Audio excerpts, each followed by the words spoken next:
গুরুত্বপূর্ণ পয়েন্টগুলি মনে রাখবেন, আপনার কাজে আসতে পারে অথবা আপনার আশেপাশে কারো কাজে লাগতে পারে।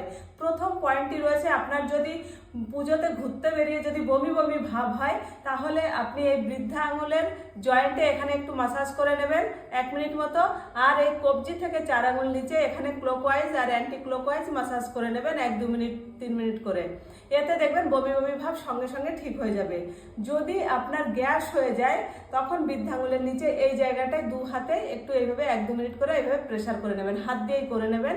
এতে দেখবেন আপনার গ্যাসে আপনি অনেক আরাম পাবেন। যদি আপনার মাথা যন্ত্রণা করে, তাহলে এই আইব্রুর মাঝখানে একটুখানি প্রেসার করে নেবেন, আর ভুরুর দুপাশে এইভাবে গর্ত মতো জায়গা আছে, এখানে একটু প্রেসার করে নেবেন। এতে দেখবেন মাথা যন্ত্রণায় আরাম পাবেন। আর যদি কোথাও আঘাত লেগে যায়, আঘাত লেগে ব্যথা হয়, তাহলে বৃদ্ধা আঙুলের পাশে এখানে একটুখানি চেপে এখানে প্রেসার করবেন, দেখবেন